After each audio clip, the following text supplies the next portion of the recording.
Oh gosh, I have zero script in mind, so this is just going to be a talk. I am not the expert. You're the expert on disordered eating, body image. I'm the licensed psychologist. I'm Dr. Lewis, and John Thomas is here as well, the bodybuilding vegan, and he's going to be sharing a little bit about his story and how he manages binge eating. And then I'll also kind of chime in and share a little bit about a mental health coaching seminar or a mental health coaching service that we do here.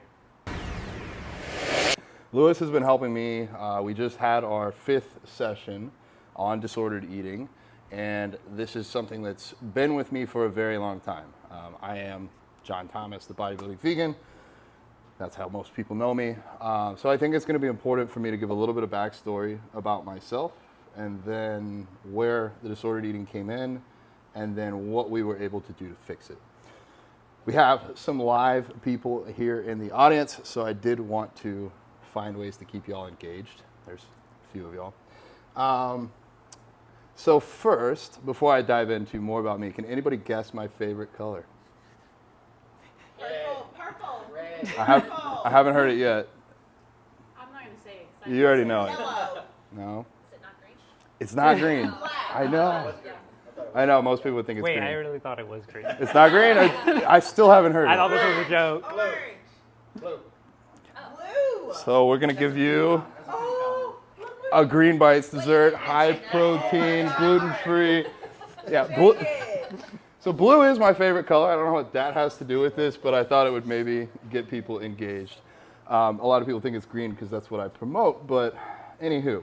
Younger me, I went vegan at 13, started bodybuilding at 15 as a hobby, and then competed for the first time in 2014. And that was when, right after that show, my disordered eating truly began. Maybe it was during prep, but I didn't eat off of my plan at all at that time. But I know for a fact, literally that night after my show, I went home and could not stop eating nachos of all things. That was what people in front of me were eating, and so that's what I ate. And that was kind of the first of this binge eating cycle where I'm sitting there eating, I'm at the table, but my brain is somewhere else. No matter how much food I put into my mouth, my stomach, even if it feels really full and bloated, my brain is still just telling me to eat more. I think the biggest characterizations of binge eating for me, because this is my story, I'm not the expert, I'll defer expert questions to Lewis, but for me, things that would indicate to me that I've had a binge episode are one, not being present while I'm eating. So if I'm, it's one thing to be on your phone and eating your planned foods, but it's another to just be sitting there, standing in the kitchen on your phone, eating out of the fridge for like 2 hours straight. That was something that I would call a binge. And then anything that has a lot of guilt or shame after the eating event, for me, would be considered more of a binge eating event. And so, where did Lewis come involved? Well, this was back in 2014 when this started. So for 2014, 2015, 16, 17, 18, 19, 20, 21, 22, 23, every single one of those Thanksgivings I binge ate. I know for a fact. And I'm not talking like, oh, I had a little bit more food. Lewis actually helped me figure out the difference between binge eating and overeating. Overeating is like your friends invite you over for pizza and you eat 3 slices, 5 slices over what your daily plan was. I'm talking for me, not this most recent Thanksgiving, but the one before. It was right after my last show, literally like a week after. I ate so much food, I don't really remember spending that day with my family. I pretty much ate nonstop from noon until about 1 in the morning. Once I finished all the savory Thanksgiving food and all the dessert Thanksgiving food, I went back and had 4 bowls of cereal. Even though I was hunched over the table in pain, still eating, and I couldn't stop. And to the point my family pulled me aside the next day and said, we didn't know how to tell you to stop, but something seemed wrong. And something was wrong. I ate so much food because my dad would say things like, oh, it's okay to have a day off. I ate so much food that what typically happens to pregnant women when they have a baby happened to me. My abs separated. So I'm a bodybuilder, I'm a public figure. I didn't speak about a lot of this. I was probably a little bit ashamed and didn't know how to get help. I probably knew I needed help for a very long time, but didn't know where to reach out. And Lewis actually reached out and said that he would be interested with working with some of my clients if they needed help with disordered eating or having kind of a runway or a roadmap post-show, or if they were looking to get out of the sport of bodybuilding. And I was like, that's genius, because we all have coaches to keep us on the rails while we're competing. But when it's time to walk away and you let your coach go, you don't really have a support system there. You don't really know what you're supposed to do. And so I said, this sounds awesome, but we need to try it on me first before I can recommend it to other people. You know, I know you run a great business. I need to see how this works. So today was the 5th session, correct? Mm-hmm. 5th session today. Over those 5 sessions, I'm able to confidently say I have a much better grip and control on this binge eating disorder. I won't say that I'm perfect, but what Lewis has given me through different exercises, homeworks, and just really becoming more in tune with my body is the ability to be present and realize the actions that I'm choosing by really delving into what I'm doing in the moment. So one that worked really well for me, Lewis had created this kind of journal for when I eat off of my bodybuilding plan, which happens every now and then. The goal is to check in with myself, whether I've done it with vlogs, I've done it with notes, and I've just done it verbally to myself. How do I feel before eating this food? Do I feel full? Do I feel hungry? Do I feel tired? Where am I? Am I excited? Eat the food. While I'm eating, aim to be present. It's okay, I guess, to maybe be on your phone, but slow down. One thing that I'm gonna ask everybody, whether you're watching online or watching here, this is something that we should all do more often. Let's just take a deep breath. If you do that every time before you eat, you're gonna slow down. Digestion starts in the mouth. Chewing your food will help you digest it better. As bodybuilders, a lot of people think you're limited by how much you can lift or how much drugs you can take or how much food you can eat. And really, it's how much food can you eat and digest properly for most people. So working on digestion there. And then back to my thing. We're going to check in before we eat. We're going to be present while we eat. And then after you're done eating, reflect. How do you feel? Do you feel full? Do you feel hungry? Maybe wait 15 or 20 minutes before going to get the next slice of pizza or the next bowl of food. Maybe go take a walk. And then if you're still hungry, it's okay. You can go eat more. I've done this throughout several holidays now. This is my first Thanksgiving. It would have been a decade, 10 in a row of binge eating events. And I wasn't perfect per se, but I'm in a ballpark 5,000 to 6,000 calories, which for me isn't much more than like a high day. And I ate a lot of the foods I wanted. And there were foods up there that I kind of wanted that in the past I would have eaten just because they're there. And they maybe weren't my favorite things, so I left them behind. And I credit Lewis with teaching me the skills to be able to do this. Anything else that you? I do want to get some from you because I can ramble on here. But any? Yeah, I think something important that John is mentioning. He keeps saying present, and when it comes to binge eating, a really key factor of it is the loss of control. So you can distinguish binge eating from overeating, typically from that loss of control you would find with a binge. And so by being present, you're actively working against that loss of control. You're trying to take back control. So I like that you were mentioning that because we did focus a lot on that. And when we think about mindfulness, mindfulness is just a word to say, like, we're trying to focus on what's going on right now. It can be what's going on in the room. It can be what's going on inside our head, our body. And so being able to focus on the present is a really good way to try to prevent binge eating. Yes, 100%. I had the one other tool that you taught me that I absolutely love. We can go over that. Anything else that you think we should specifically cover as far as tools for them? Yeah, I think you're thinking of like the 5, 4, 3, 2, 1. Yeah. Let's go into it because it is right in line with mindfulness. So 100%. So if you're like me and you work 80 hours a week, if any of you guys are self-employed, you probably know what that's like.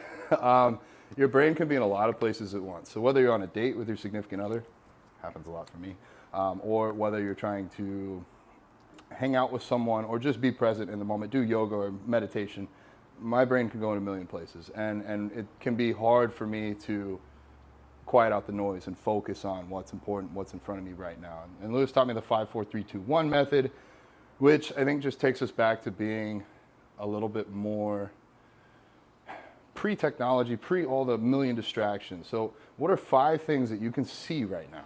Look around the room, pick 5 things. what are 4 things that you can hear? And I love this one because sometimes it takes a few seconds to get there. You'll hear a car, and then you have to wait. You'll hear a bird. You hear somebody screaming or yelling or laughing. And then you really got to wait for the next one. Maybe it's the wind. Who knows? And then 3 things you can touch.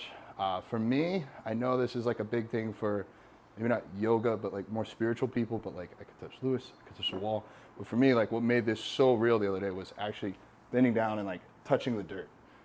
It pulled me right into the present moment. Like I didn't even need to finish the exercise. I did just for fun. The next 2 are going to be 2 things that you can, we have Smell. Yeah, it's hard 2 to things remember them sometimes all. I forget them, but you'll get there. Yeah, 2 things you can smell, and that might take a minute as well. And then 1 thing that you can taste. Lewis said you could taste your hand. I said you could lick your lips or kiss your partner, or maybe you have a drink or something around you. But once you do those things, like just the act of going through that, I feel like 99% of the time you're going to be present. So doing that before you eat, or if you're on a date and unable to think about what your partner's saying because you're thinking about a million other things, like, hey, 1 moment, let me do the 5, 4, 3, 2, 1. It's a great tool. So that's definitely something else that I've taken out of this. And then I think if anything, like if you're listening to this at home or if you're here and any of this resonates with you, having Lewis for me was really everything I've said, but also a personalized touch to that. Like what in my background encourages me to have these types of eating disorders, what leads to these binging events. I'll be fully honest here. I think that this is safe to say. I do partake in like THCA is one way to say it without potentially getting demonetized on YouTube. For me, that can make me more lazy in some senses to like where I'm not going to go drive or go to the kitchen to make food, but if it's in front of me, I just might not stop eating. So just another way of staying present and thinking about, what's more likely to lead to an event? Or if I have had some of that fun green stuff in the evening, am I thinking about eating right now just because I'm bored and just want to eat, or am I actually hungry? So it's all, again, about finding presence for you. And I feel like that's something I've struggled with just in general in life. I've been able to work on that through yoga. It's hard to be like in a yoga session being told what to do and still think about the 500 things you have to do at home. Sometimes they pop in, but that's very structured, whereas this is like finding presence on your own. Yeah. I'm gonna defer to you here. Yeah. Yeah, so like, going back a little bit to the 5, 4, 3, 2, 1 skill, it's a great way to kind of just like bring you back into the moment in case like you're eating for some reason that really isn't in line with your values or what you want. So, for example, you might be eating because you're bored, but like you don't really want to be eating, and then the next thing you know you have just gone through a whole like multi-serving bag of chips or Jar of peanut butter. And so like, yeah, so it's really just a way to kind of like ground you and get you back into like the present reality, and then kind of check in with yourself if like, do you want to keep eating or no? Is this like due to some other factor? And a lot of times there's a lot of triggers to binge eating that can vary for a lot of people. But for example, who here has eaten for comfort? Right. Who here has eaten just because they were distracted? So there's all sorts of different situations that can lead to binge eating, and I can tell you those 2 are so common. When I'm talking to people, when I'm working with clients, those are 2 of the more common ones. Like they were eating to cope with emotions, or they were eating just because like, they were driving to work, they were busy, they were distracted. A lot of times people will binge in the car just because like they're doing other things, they're driving, and they're just not present. And that being said, it's okay to eat for comfort every now and then. Not everyone who enjoys comfort foods is binge eating, and it's okay to eat when you're distracted sometimes. It's just we want to make sure those aren't our like vulnerability factors, and if that is the case, then we got to do something about it. 100%. I think what I just completely lost my train of thought there. I had another thing that I wanted to say, and then I wanted to reply to that. So I'm going to say the thing that is still in my brain. I'm sorry. Go for it. One thing that I actually, I'm a bodybuilding coach, so I often have clients and they'll be in prep and they'll be like, I'm so hungry. And I'll say, okay, go eat a pickle. And they'll be like, what? I'm like, you're hungry, go eat a pickle. And I'm like, I don't really want a pickle. then you're not really hungry. You're either bored or think you're hungry, or like if you were starving on a deserted island and pickles were the only thing around you, you'd probably go eat a pickle, even if you didn't like them. So I'll even play that game with myself. 11:30, I know I got some green bites in the fridge. Am I hungry? I think I'm hungry. Do I want a pickle? No, I don't want a pickle. Okay, well then I probably don't want the green bite. I probably need to drink some water, drink some tea, go brush my teeth, go do something else. I'm not really truly hungry. So finding that presence with yourself on like, what do you really want? What do you really need? And I think, okay, back on track here to what I was going to reply to you is, Lewis said you can eat for comfort without binging. And I think what Lewis has done for me is I for 5 years straight had a bodybuilding coach. Very recently have taken a short break just so that I can kind of try and figure this out myself on how to do it again, because I was self-coached for about 10 years and now I've had a coach for 5, 2 different coaches. Anyways, I'm learning that I can eat off plan and be present and then go back on plan, and it's not really, it doesn't need to be a binge every time. Every time you go off plan, it doesn't have to be a binge, and you taught me that it doesn't have to be black or white. But because you went a little bit off your plan doesn't mean, all right, well, the whole plan is screwed now, so might as well eat an extra 8,000 calories instead of an extra 1,000. So that's one thing that I also got to practice during my time with you, and was really helpful for me, just to really get out of that black or white mentality.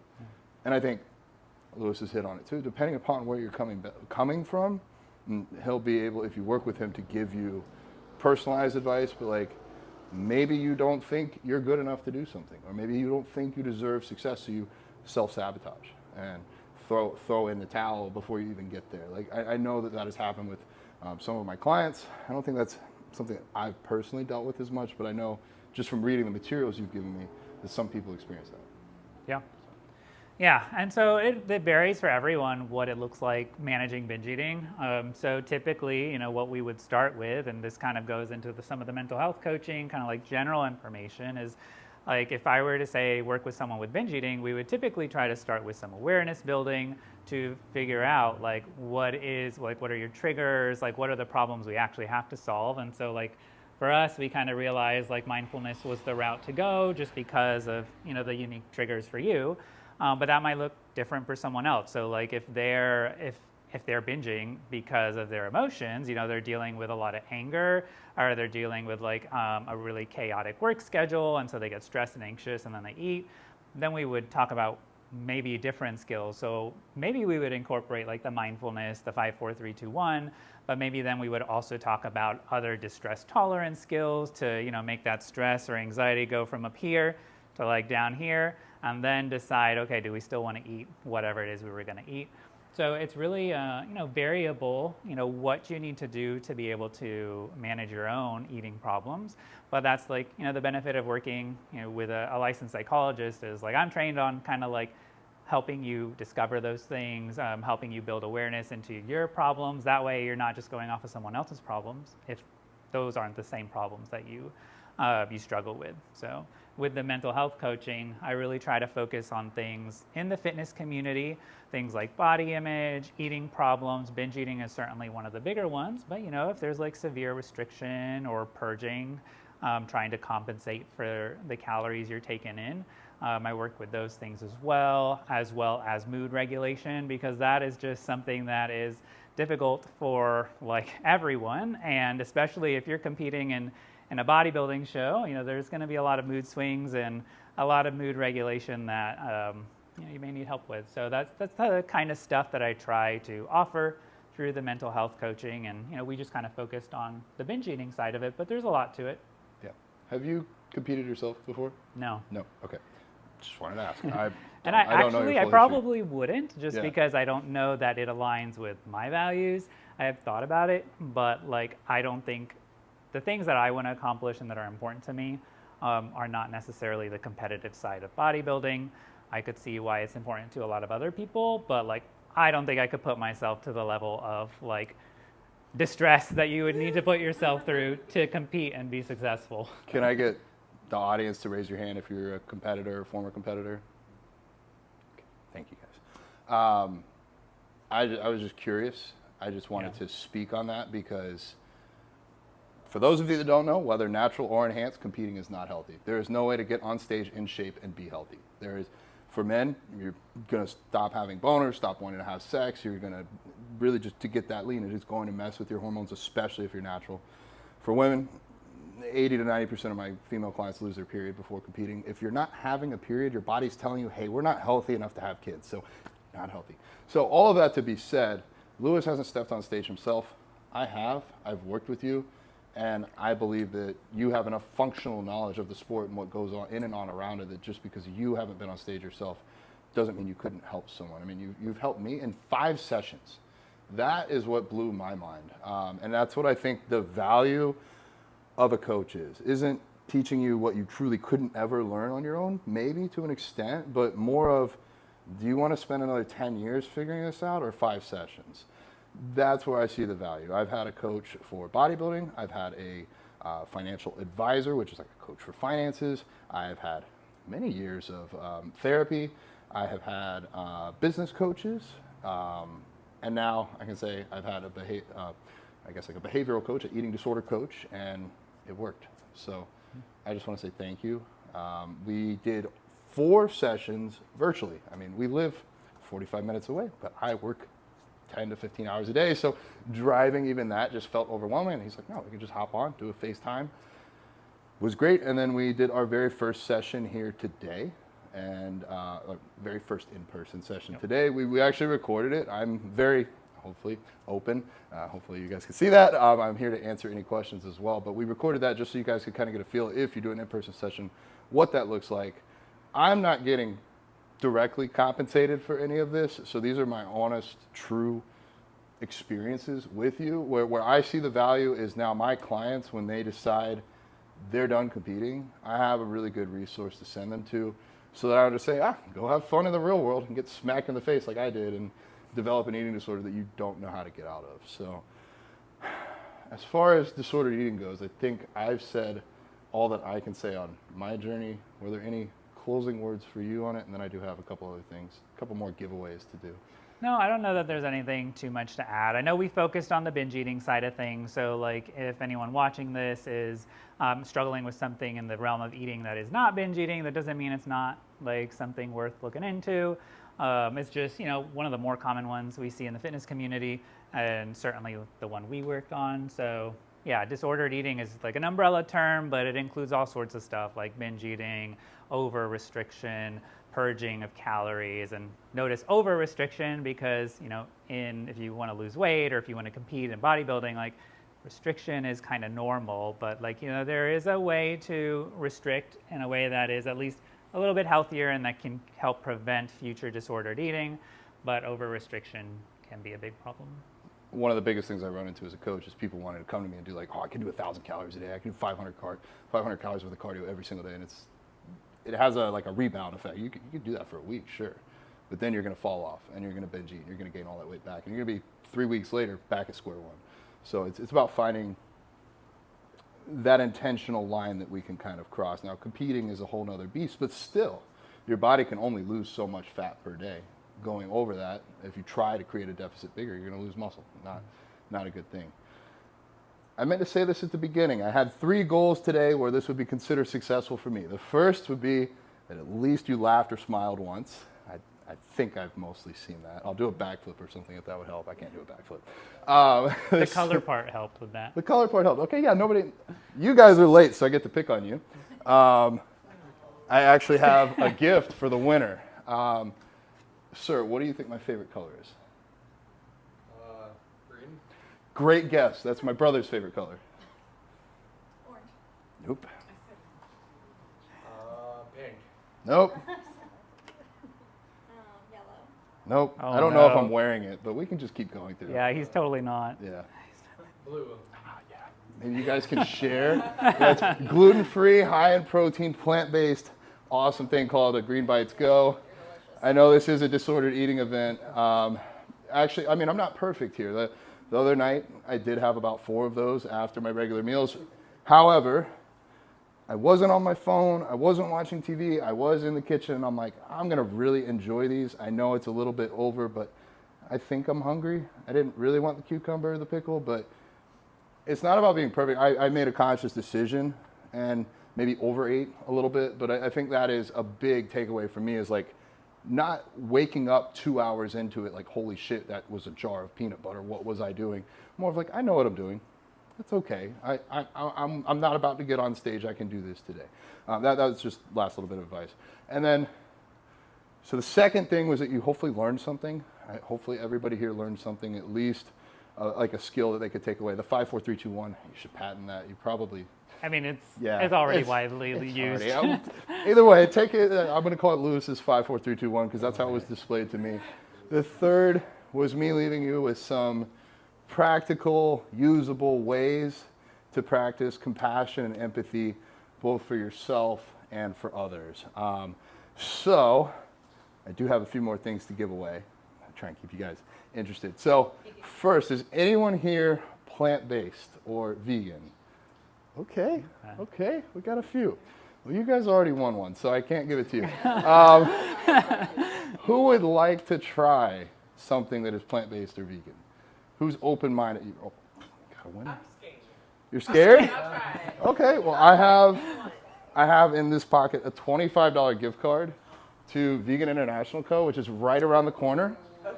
Like literally, like I just walked there to get the cards. They have, basically my friend opened this restaurant 7 years ago because he is a practicing Muslim. And education time, I guess.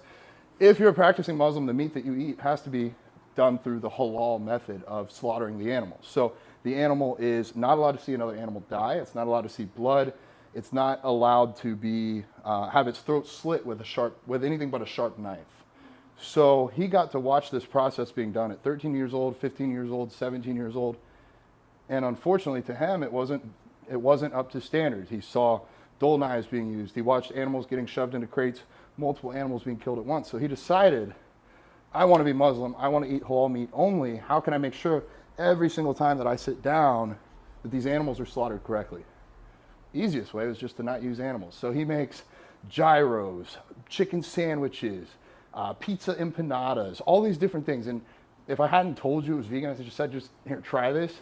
I bet you wouldn't even know the difference. So that is like a practical way that sometimes when you eat out, you can try something different.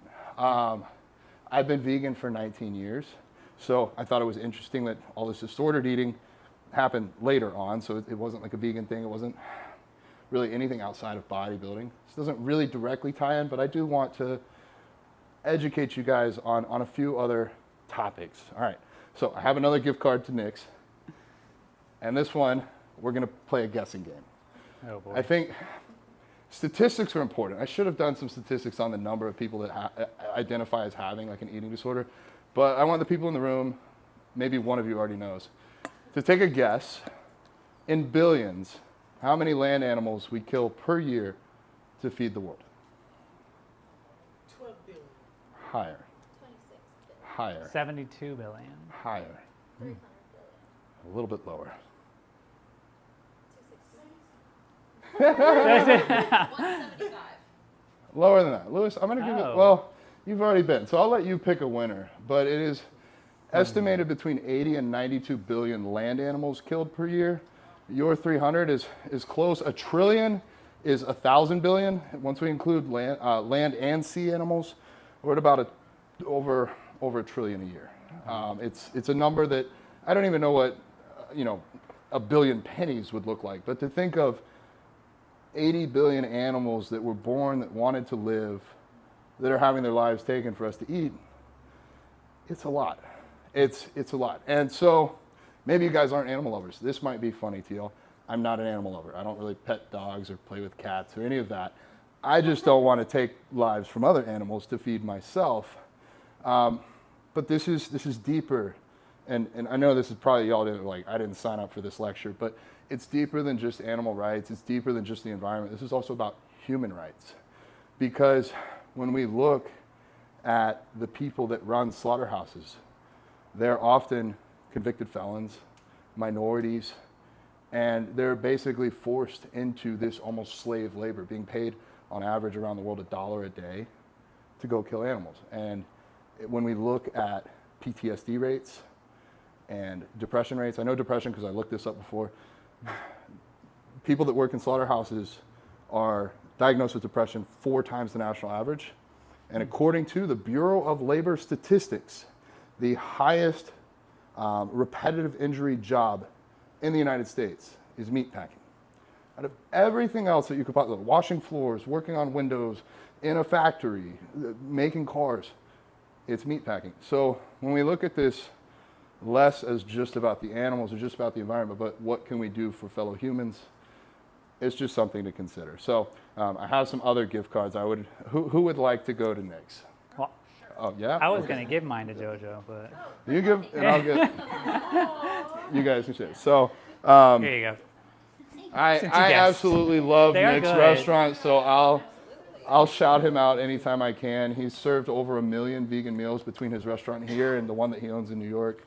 I don't get any kickback for this. I don't want any. I just want to encourage you guys to be the change that you want to see in the world. Realize that every meal you can make a difference. And if you're going to say you can't get jacked and eat meat, then or by not eating meat, I don't know what I've been doing my whole life. And I was told when I was 15, when I first walked into a gym, I was training at home for a while. I walked into a gym, the trainer, he's like, you'll never grow as a vegan. I had never touched a weight until 2 years after I decided to go vegan. So it can be done. I'm here as a resource. If anybody wants anything on like the training or physical side, this is what I do for a full-time job, kind of how Lewis has his job and all the different things in the gym and disordered eating. This is my specialty. If you're not so much on the fitness and health side, but just like, where do I go to get vegan food? Or what does it look like in social settings? Like, how do I show up at Thanksgiving? I'm gonna shout out Alex Nearest here. He is basically like a vegan mentor coach to help people navigate those aspects of life. And all I'm gonna say too, and then I'll shut up. It's not all or nothing. Every meal makes a difference. Every life makes a difference. So even if it's just once a week or once a day, you can make a difference. And I believe in you. And that is why I was successful with Lewis's program. He told me, I believe you're going to do this. Not trying to throw you under the bus. I love Allie with all my heart. But she had watched me binge eat at so many events that I showed up at one. She's like, I was like, I'm going to do good today. She's like, oh, really? Today you're going to do good? Because I've watched you the last few. You know you're probably going to eat too much. And I'm not trying to throw you under the bus, a little bit. But Oh, man. I know it's coming across that way. But I fully understand why she said that, because I had said those words and failed so many times before. And Lewis wasn't there to see that, but he said he believed in me. So in the same way, I believe in all of you, and Allie believes in me more than anyone else. That's part of the reason I'm up here speaking. She encourages me to lead and do things that are uncomfortable, and this is something that is uncomfortable for me. I'm not an extrovert. I'm an introvert. I just dress like an extrovert and get roped into speaking at events like this. But, all right, I feel like I'm rambling. I love everyone here. I hope you guys have the best day ever. Lewis, Oh, I like thank that. you for really giving me a Thank lot you. of control back over in my life and helping me show up better for other people. So thank you, sir. Yeah. All right. Well, if anyone has questions, we're Yeah, welcome yeah. to answer a few, or if anyone just had comments or anything. No, just to say what about having it be possible to build muscles as vegan. Like I know of some bikini competitors and some pros who are vegan. They were able to do it just fine. Yeah, It's yeah. It's slowly permeating into the sport. I thought it was my goal to become the first vegan men's open IFBB pro. Actually, a guy in Brazil just won the Brazil Mr. Olympia as a vegan. So it's been done. It hasn't been done in the States yet, but I believe that it will. Genetics play a big part in this sport. Been at it for a very long time. I've coached other people to higher levels than myself. I've had some of my figure girls go pro as vegans in natural competition. So it can be done. I just think it's not been tried much yet. So we're still figuring that side of it out. But you look at endurance sports, you look at the Olympics, I think there were 8 gold medalists at the last Olympics that were vegan. How many were carnivore? 0. No. Just throwing it out there. But yeah. What do you think in your experience for binge eating, if it was more emotional for you, or is it just certain types of foods? Like say if you like pizza, was it, if you had pizza you just go, or was it something more emotional whenever you would do it? When I hear emotional, I think like breakup or something like that. And actually that was for me, like I went through a very difficult breakup and I was not hungry, but my coach is like, it's still your fucking job to do your cardio, your fucking job to do your training, your fucking job to do your eating. So I'm just sitting there chewing and swallowing for a long time. So for me, I enjoy eating. I think though, this was bodybuilding related for so long, such a period of you have to stick to this meal plan or you have to stick to these macros, that it made me feel. I've talked to other. I talked to a binge eating what would be the word for a coach that prevents binge eating? I don't know, but a coach that works with people that binge eat. And she said there are only 2 ways that you will actually binge eat.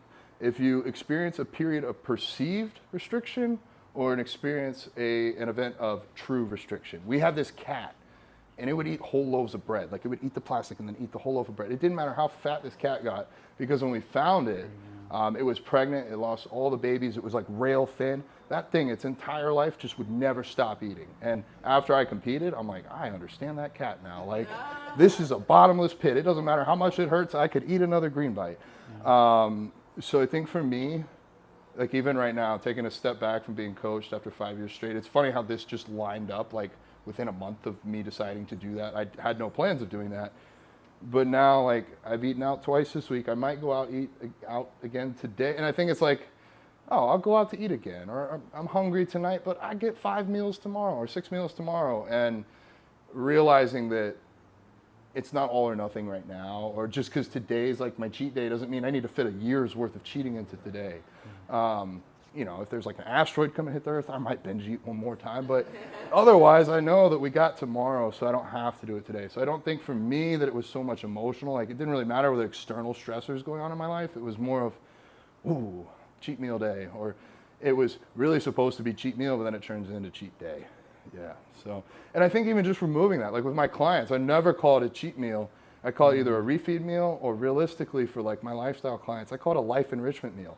Like, I got one guy that's like, I never need to go out to eat. I love being locked in. I said, fuck that. Take your wife on a date once a week. If you want to eat a salad, but go life enrich with her because she's putting up with it the other 6 days of the week. Go enjoy some time with her.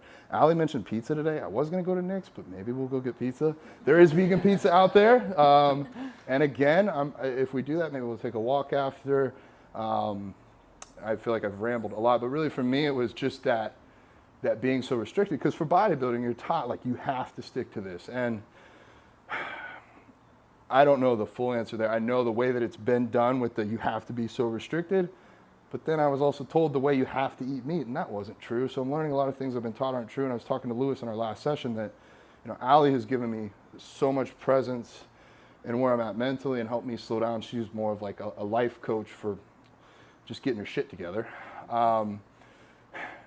I feel like when I train now, it's less about, I got to beat the logbook. It's more of, how does my bicep feel? Oh, that's a good part. This feels good. And so I'm thinking, what if I could have that same communication with myself about how truly hungry am I? And maybe, you know, I'm on the plan and my coach has told me, you know, we're at 5,000 calories a day this week, but on Wednesday, I'm still really, I am hungry. I would eat the pickle. I would eat the pickle and then go eat 10 green bites. Maybe I need a little more food that day. And then I've had one day since walking away with my coach that I was about 200 calories under. That has never happened in 5 years. I always max out my food. If I'm eating 5,000, I'm eating at least 5,000 or more.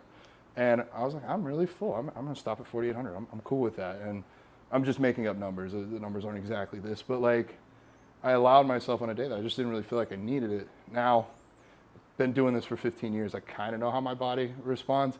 I wouldn't have a beginner do this. But for someone like yourself that's advanced, I don't know, maybe we can try that. Maybe we can be the next generation of like intuitive bodybuilding and do even better. I don't know. I don't know. We don't know until we try. So, sorry, that was very long. Any other questions? No? And we'll be around here for a little bit if you have questions. Yeah, I'll give out after, some cards. Alex? I have a question. Do you have any tools for like stress management and eating? You had mentioned like different stress levels. Yeah. To rephrase for the live people and YouTube, any tools for stress management and eating? Yeah, so like when someone eats because they're stressed, a lot of times they're trying to cope with the stress, right? So we would just want to try to find a healthier way to cope. Interestingly enough, there is a skill called self-soothing, which is all about like using the senses to try to like, cope with some kind of stress or distress. And you can use any of the senses, but for binge eating, we just say, don't use the sense of taste because that's obviously going to be a problem for you. That being said, not everyone's going to find that a problem. But yeah, so typically what I would recommend is trying to find other ways to self-soothe through like sight, sound, touch, smell, any of those, just not taste. And then like trying to mindfully do that when you are in that stressed mode and wanting to eat. That's why we also have like tons of stuff here that can be like sensorily soothing. We got lots of squishmallows.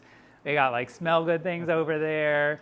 So like, yeah, if you cope with food, just try to find a different sense to tap into for coping. That would just be one option, but there's other things. Could I rephrase that and you correct me if I'm wrong? For me, self-soothe is something I haven't really heard, maybe from you, but not widely heard, but like self-care, like maybe taking a bath or like getting a massage, or like would those be all of those work. Any other way of like practicing self-care other than just eating? Oh yeah, right? absolutely. Yeah, okay. Massages, showers, the scent, like candles or diffusers, music. A lot of people use music to like calm down. Yeah. And interestingly enough, you can self-soothe with rock or classical or techno. Like it's different for everyone. So whatever like really kind of helps calm you down is I like what Machine works. Gun Kelly. It was a formative time in my life, and whenever I listen to it, it kind of takes me back there and helps me connect. And I actually did lose my dad to cancer, and MGK lost his dad to cancer. And that song that I heard before I lost my dad versus after, it's just like, it helps me connect with that side, and it helps me kind of ground. It reminded me to call my mom last night. So, yeah, so good question, sir. I think walking, I call walking, like with my clients, I say you're going to have a walk therapy session of 40 minutes. Get off your phone and go walk for 40 minutes once a week. Like, for me, can we take a walk tonight?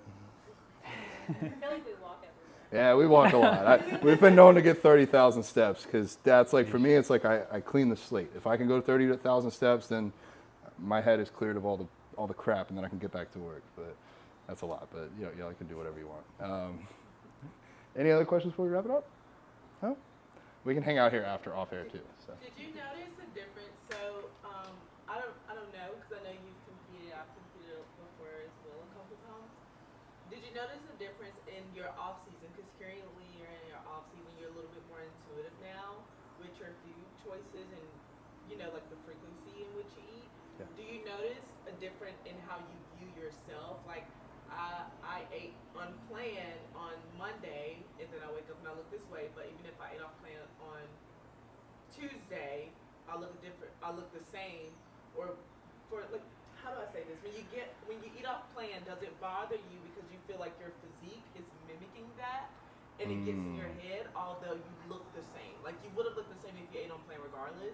Like, have you noticed that? Like, regardless of how I ate, I still look the same, but I'm telling myself I look different because I did not eat on plan.